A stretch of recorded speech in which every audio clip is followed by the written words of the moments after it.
तो जी hello everyone, स्वागत है आप सभी का एक न्यू वीडियो में। मेरा नाम है अभिषेक। आज है हमारा पुरी में डे 3 और अभी सुबह के लगभग 8 बज रहे हैं और सबसे पहले हम लोग चलते हैं पुरी बीच पर नहाने। लेकिन उससे पहले चलिए चलते हैं, थोड़ा सा कुछ खाते पीते हैं और करते हैं पेट पूजा। उसके बाद चलते हैं सी बीच पर नहाने। तो सुबह सुबह हम लोगों ने नाश्ता लिया है, पूरी है, घुगनी है और एक मिठाई है। इसको फिनिश करते हैं और फिर चलते हैं स्नान करने।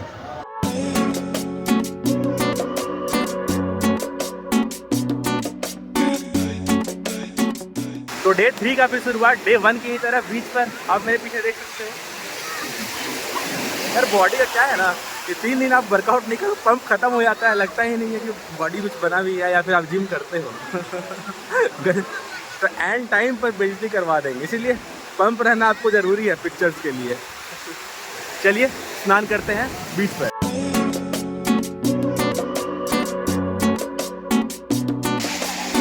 Let's go.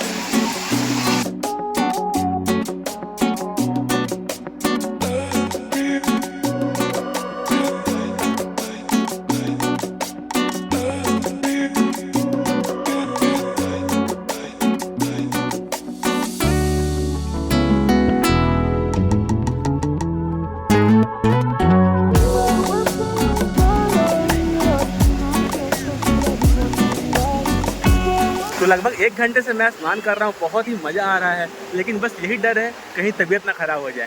खैर चलिए मैं यहाँ से निकलता हूँ, जाता हूँ अपने रूम पर, अच्छे पानी से नहाऊंगा, फिर ड्रेस वगैरह पहनकर मैं चलता हूँ आपको पुरी के डिफरेंट प्लेसेस को दिखलाने। तो जी नहा धोकर अब हम लोग आ गए हैं श्री गोवर्धन मठ। पुरी वाले शंकराचार्य जी यहाँ पर रहते हैं। तो चलिए हम लोग चलते हैं मठ के अंदर एंड लेट्स सी हमें और क्या क्या देखने को मिलता है यहाँ पर। तो अभी हम लोग आए हुए हैं शंकराचार्य जी के मठ में एंड यहाँ पर कई सारे मंदिर बने हुए हैं जहाँ पर हम लोगों को दर्शन करना होता है। यहाँ पर लोगों से पूछा तो अभी शंकराचार्य जी यहाँ पर मौजूद नहीं है, वो गए हुए वृंदावन किसी काम से। तो चलिए हम लोग आश्रम को देखते हैं, आश्रम में क्या क्या है और दर्शन करते हैं भगवान के। सबसे पहले हमें यहाँ पर शंकराचार्य जी के दर्शन होते हैं, मंदिर है यहाँ पर। चलिए प्रणाम करते हैं। यहाँ पर भगवान का, महादेव का अर्धनारीश्वर स्वरूप है।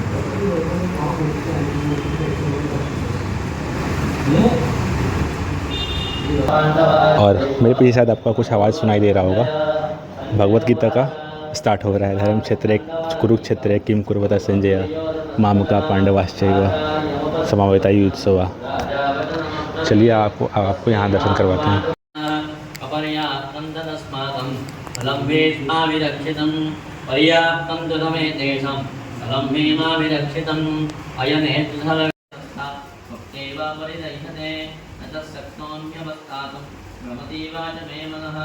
तो यहाँ पर आप देख सकते हो एक बहुत ही बड़ा मंदिर बना हुआ है। चलिए चलकर अंदर देखते हैं।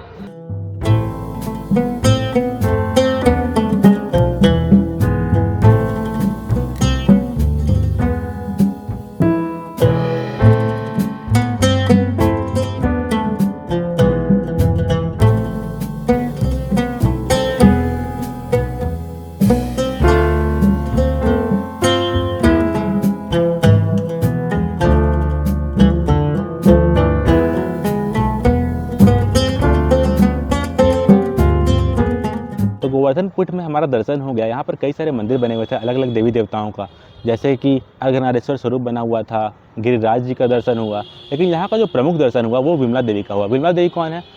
दरअसल जब माता सती का जो नाभि स्थल इस एरिया में ही गिरा था और उसके गिरने से ही शक्तिपीठ का निर्माण हुआ और शक्तिपीठ को विमला देवी शक्तिपीठ के नाम से जाना जाता है। तो उनका ही यहाँ पर दर्शन हुआ है हमें। बहुत ही पीसफुल इन्वायरमेंट था। मैं यहाँ पर काफ़ी देर बैठा और ध्यान भी किया। खैर मैं आपको थोड़ा शंकराचार्य परंपरा के बारे में बता देता हूँ। जब आदि गुरु शंकराचार्य पूरे भारतवर्ष में यात्रा कर रहे थे धर्म की संस्थापना के लिए, तब उन्होंने सोचा कि मैं तो जब तक जीवित हूँ तब तक तो ठीक है, लेकिन मेरे बाद आखिर कौन सनातन धर्म का ध्वजा को धारण करेगा। तब उन्होंने 4 पीठों की स्थापना करी भारत के विभिन्न हिस्सों के लिए। सबसे पहला बद्री पीठ, गोवर्धन पीठ जो कि यहाँ पर मैं भी खड़ा हूँ पुरी में, शारदा पीठ और श्रृंगेरी पीठ, भारत के 4 अलग अलग हिस्सों में। आपको मैं बता दूं कि आज भी जो शंकराचार्य बनने की जो परंपरा चल रही है विभिन्न मठों में, वो उसी परंपरा का निर्वहन हो रहा है। आज जो इस जगह पे पीठाधीश्वर हैं स्वामी निश्चलानंद सरस्वती जी, वो उसी परंपरा के एक हिस्से हैं।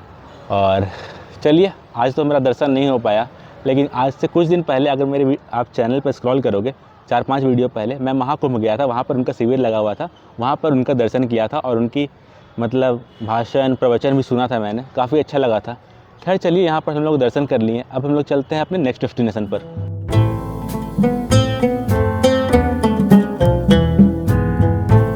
तो अभी हम लोग आ गए हैं मर्कंडेश्वर महादेव टेम्पल। कहते हैं ये भगवान शिव के 51 सबसे बड़े तीर्थ स्थलों में से एक है, साथ ही साथ पूरी के ये टॉप 5 तीर्थ स्थलों में से एक है, महत्वपूर्ण।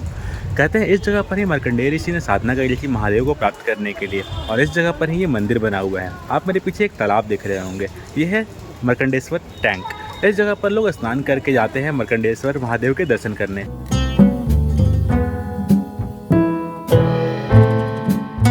जी मंदिर में हमारा दर्शन हो गया। भगवान का वहाँ पर एक शिवलिंग बना हुआ था, फोटोग्राफी एंड वीडियोग्राफी तो अलाउड नहीं था हालांकि, लेकिन मैंने एक बार यहाँ पर नोटिस किया कि कुछ लोग यहाँ पर अपने बच्चों के मुंडन करवाने के लिए, तो कुछ लोग अपने पितरों के पिंडदान के लिए भी इस जगह पर आए हुए थे। तो मार्कंडेश्वर मंदिर में दर्शन करने के बाद अब हम लोग पहुँच गए नरेंद्र पोखरी। ये उड़ीसा के पुरी का सबसे बड़ा और सबसे पुराना आर्टिफिशियल सरोवर है।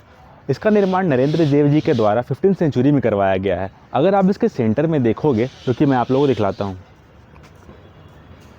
तो वहाँ पर एक टेम्पल सा बना हुआ है, उसका नाम है चंद्रा मंडप।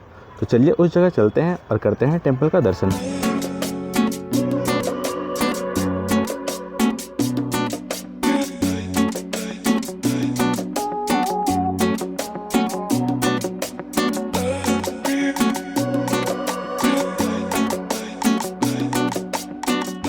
यहाँ पर पानी में कई मछलियाँ भी हैं, अगर आप चाहो तो उन्हें भी फीड कर सकते हो। और मछलियाँ तो मछलियाँ, यहाँ बत्तख भी हैं ढेर सारे। तो हमारा आइलैंड वाला जो टेम्पल था वहाँ पर दर्शन हो गया। यहाँ तक आने के लिए आपको 10 रुपये का एंट्री टिकट लगता है, और उसके बाद आप यहाँ पर आओगे तो यहाँ पर भी सेम आपको जगन्नाथ जी, बलभद्र जी और सुभद्रा जी के दर्शन होंगे। खैर चलिए, अब हम लोग यहाँ दर्शन कर लिए, चलते हैं नेक्स्ट डेस्टिनेशन पर।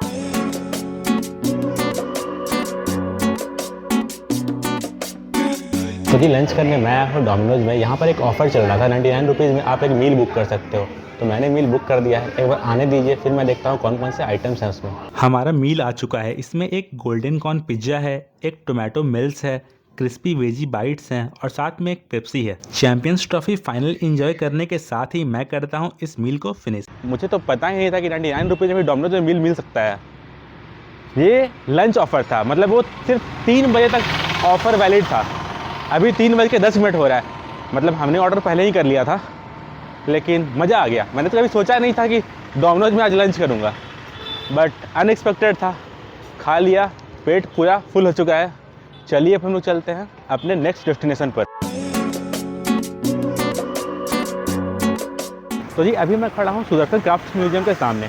इस म्यूजियम का निर्माण सुदर्शन साहू जी के द्वारा करवाया गया था, जो कि एक बहुत ही बड़े आर्टिसन हुआ करते थे। उनके कंट्रीब्यूशन को देखकर उन्हें पद्मश्री और पद्म विभूषण जैसे सिविलियन अवार्ड से भी नवाजा गया है। तो चलिए हम लोग चलकर देखते हैं कि म्यूजियम कैसा है अंदर से और क्या क्या अंदर देखने को है। यहाँ पर आप क्राफ्ट्स देख सकते हो, सारे स्टोन को कार्व कर करके बनाया गया है। एंड यहाँ पर आप लाइव आर्टिसनशिप भी देख सकते हो, स्टोन को और मूर्तियाँ बना रहे हैं।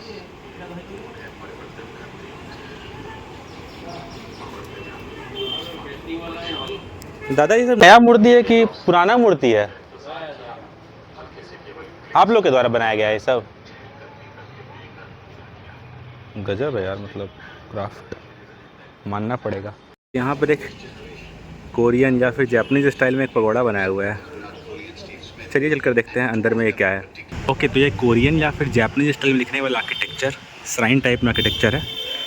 ये एक बुद्धिस्ट टेम्पल है। चलिए मैं आपको अंदर से दिखलाता हूँ।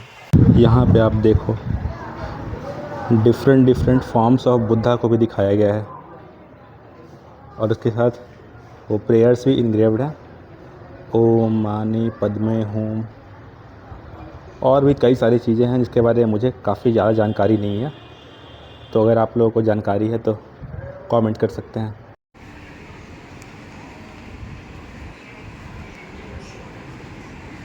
दादा ये तो कोणार्क वाला डिज़ाइन है ना? इस आप लोग जैसे बनाते हैं तो फिर ये सेल कहाँ होता है? ये सेल कहाँ करते हैं आप लोग?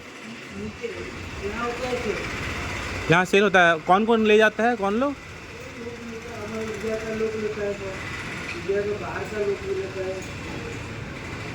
बहुत ही शानदार काम कर रहे हैं क्राफ्ट्समैनशिप का। बहुत ही अच्छा लगा देख करके। सुदर्शन साहू जी को हेल टू सुदर्शन साहू।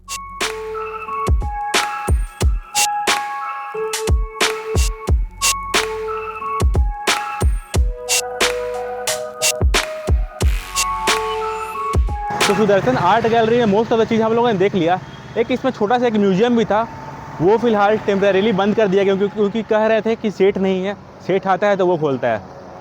तो अब मुझे वो नहीं पता, लेकिन कमाल का चीज़ था यार, कमाल का आर्किटेक्चर था। मैंने उनसे पूछा कि भैया सारा सेल हो जाता है, जैसे कि आप लोग इतना बना रहे हैं, तो उन्होंने कहा कि हाँ सेल हो जाता है। मैंने पूछा कि कौन कौन लोग लेते हैं भैया, तो बोलते हैं बहुत लोग दूर दूर से आदमी आते हैं, इनफैक्ट कई फॉरेन से भी लोग आते हैं इसको ख़रीदने, इन आर्ट को ख़रीदने। वैसे आर्ट कमेंडेबल तो है, इसका कॉस्ट भी बनता है अच्छा। अब हम लोग पुरी की थोड़ी लेसर नोन बीच पर आ गए हैं, जो कि है ब्लू फ्लैग बीच। ये एक पेड बीच है जहाँ एंट्रेंस के लिए हमें 20 रुपीज़ की एंट्री टिकट देनी होती है। दरअसल ब्लू फ्लैग एक सर्टिफिकेशन है जिसे कुछ ही बीचेज को दिया जाता है based on cleanliness, hygiene and water quality.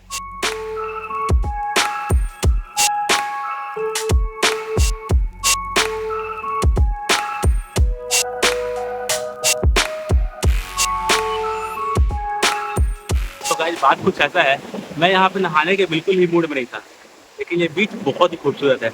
चलिए चलते हैं पानी में।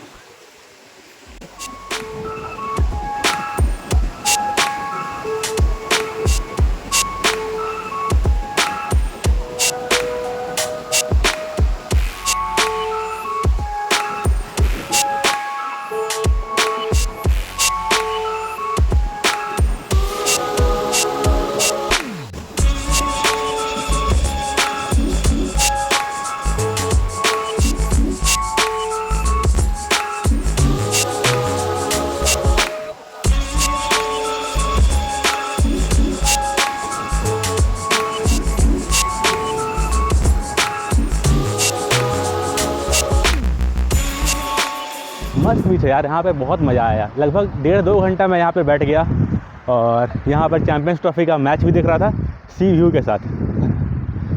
वेल 20 रुपीज़ की एंट्री टिकट में टोटली वर्थ इट है। वेल 50 रुपीज़ का भी यहाँ पर एक टिकट है, उसमें आप बीच को तो एक्सेस कर ही सकते हो। बीच पर नहाने के बाद आप फ्रेश वाटर में भी स्नान कर सकते हो। 50 रुपीज़ में वो कवर्ड है, तो आप चाहो तो कर सकते हो। और यहाँ पर ढेर सारे सैक्स भी बने हुए जहाँ पर आप बैठ करके सनसेट का एंजॉय कर सकते हो। खैर आने का मैं लोकेशन आपको बता देता हूँ। तो ये जो गोल्डन सी बीच है पुरी का, उसके लेफ़्ट में ये पड़ता है। और मैं रोड बता दूँ तो एक वीआईपी रोड है, आप चेक करोगे गूगल मैप्स पे तो वो सीधे आपको यहाँ पहुँचा देते हैं, सीधे सी बीच पे। सिर्फ बीच ही नहीं, बीच के बगल में एक पेव्ड रास्ता ही बना दिए हैं एक बीच से दूसरे बीच जाने के लिए, और रास्ते के बगल में भी दोनों तरफ पेड़ लगा दिए हैं। यानी ये बहुत ही खूबसूरत लग रहा है और पीछे सनसेट हो रहा है, और क्या चाहिए।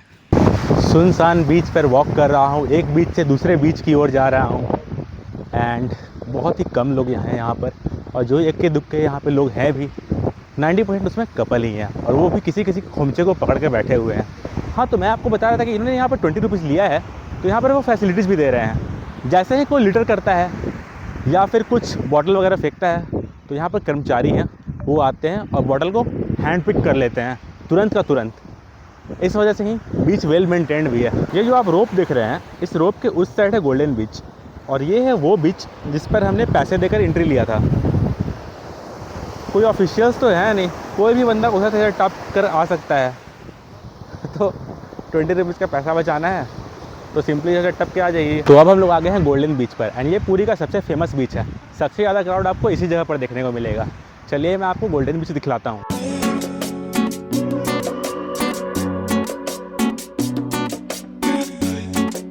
आप देखोगे इस बीच को फुली टूरिस्टिक वाइब दिया गया है। बच्चों के खेलने के लिए झूला, खाने पीने का सामान, मोमोज़, कॉर्न और सारा कुछ है यहाँ पर। हम लोगों ने गोल्डन बीच देख लिया, पुरी बीच देख लिया, स्वर्ग द्वार बीच देख लिया, और ब्लू फ्लैग बीच भी देख लिया। मतलब बीच के पूरे पैसे वसूल हम लोगों ने कर लिए। खैर चलिए अब हम लोग चलते हैं अपने रूम पर, क्योंकि आज हमारा चेकआउट है और रात को हमारा ट्रेन भी है। तो चलिए चलते हैं रूम पर, अपना सामान पैक करते हैं और फिर निकलेंगे स्टेशन के लिए। अपने रूम से चेकआउट करके OTDC का बस लेकर हम लोग पहुंच गए हैं पुरी जंक्शन। अब यहाँ से थोड़ी देर में हमारी ट्रेन है, जिसे पकड़कर हम लोग निकलेंगे अपने होम टाउन के लिए। और इसके साथ ही मैं करता हूँ इस वीडियो को यही पर एंड। उम्मीद करता हूँ आपको मेरा वीडियो पसंद आया होगा। अगर अच्छा लगा तो लाइक, कमेंट, सब्सक्राइब कर देना। मिलते हैं आपसे नए वीडियो में। तब तक के लिए बाय, जय जगन्नाथ।